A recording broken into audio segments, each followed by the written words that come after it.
আমরা এর জন্য অনেক ক্ষতিগ্রস্ত হয়েছি, তবে সবচেয়ে সর্বোপরি কথা 7টার গাড়ি ভাই মারলে কি বসে মারছে না।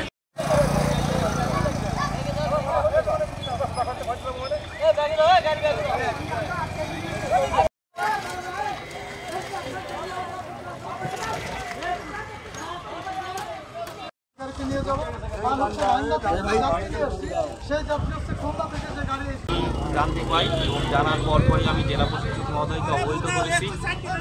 সড়ক ও জনপথ বিভাগের নির্বাহী প্রকৌশলীর সাথে আমার কথা হয়েছে।